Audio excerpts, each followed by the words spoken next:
Well, one of the organizations calling for Gwamanda to be sacked is Rivonia Circle. Its director is Tessa Dooms. She joins us via the virtual platform now. Tessa, good evening to you, and thank you very much for your time. Kabelo Kwamanda is arrogant and incompetent. These were some of the words used at that media conference in which you were a participant. Let's expand on this statement. Well, thank you, Kholi. I think the arrogance of the mayor is not limited to him. Neither is the question about competence. We have a crisis of competence across the city of Johannesburg, its council and its mayor, in that what we're seeing from the council is a lack of responsiveness on really important crisis issues.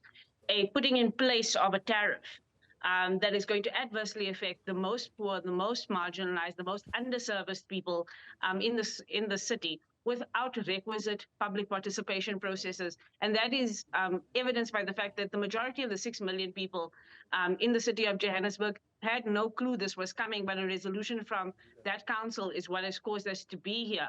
But we have this multifold crisis that is unfolding.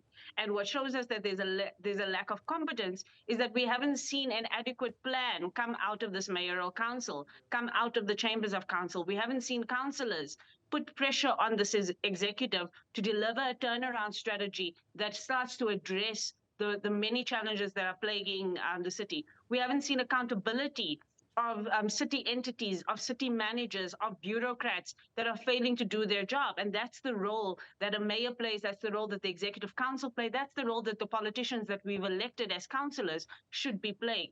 And so if they do not step up to the task of holding their officials to account, of coming up with a politically guided strategy and turnaround plan for how they are going to address water, electricity, housing, safety in the city. Yeah. What we're going to see is a slow decay. And many people will say, well, you know, these issues are long-standing. They predate this mayor and this council, and we absolutely agree.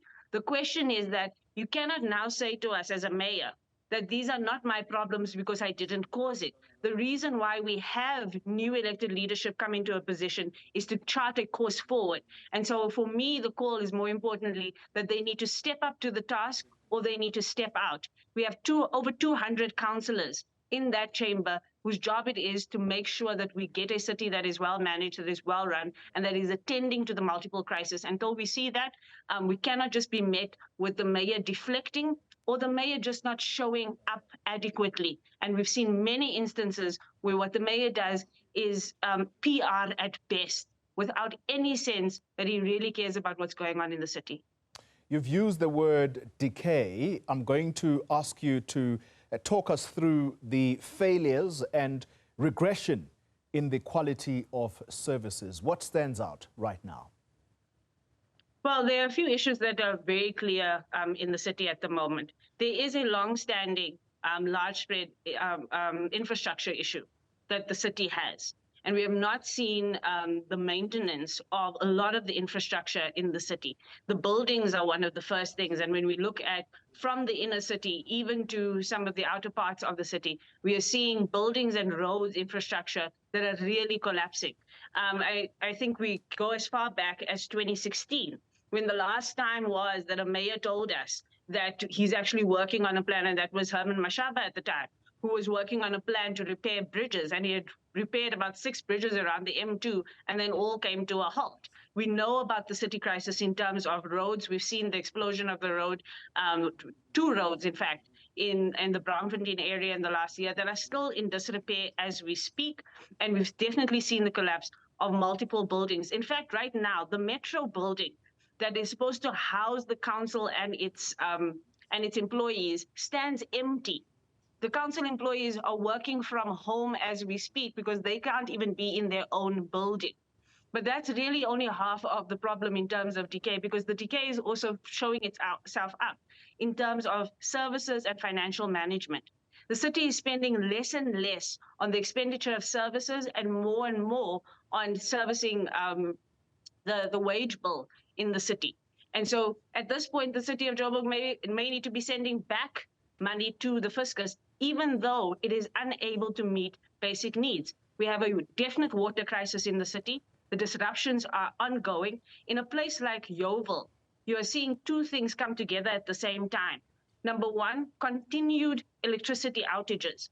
In the city of Joburg, we don't have load shedding, but we have a load reduction. People have load reduction schedules that are ridiculous. In Yeoville, somebody had a load reduction this week that was scheduled for them from 4:30 a.m. in the morning to 5 p.m. But the problem is when the load reduction happens and electricity goes, water goes with it because that's the way the infrastructure is built in that part of the city.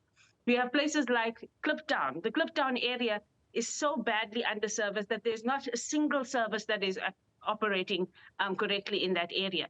And so the decay is showing us that across the city in multiple ways, in multiple areas as affluent as Midrand, you are finding that people are having to make plans of their own to access water because the servicing of the city is also in decay, not only its infrastructure. Yeah. Last two questions, Tessa, before we let you go. One of the speakers at your briefing today said if the residents of the city of Johannesburg respected themselves, they would not have Gwamanda for a mayor. What does that say then about the people of South Africa and the people that they vote into office? Perhaps the argument on the other side of the coin would be this could be an unfair statement given that Al Jamaa really got the negligible share of the vote in November of 2021. It's important that we don't make this about one individual and recognize what Mayor Kwamanda represents. He represents not only himself, he represents that entire MACO, which is a coalition government where the majority parties are not even the party that he is from, and where some of those parties, like the ANC, has the purse strings of the city in their hands. So this is certainly not about him in his personal capacity.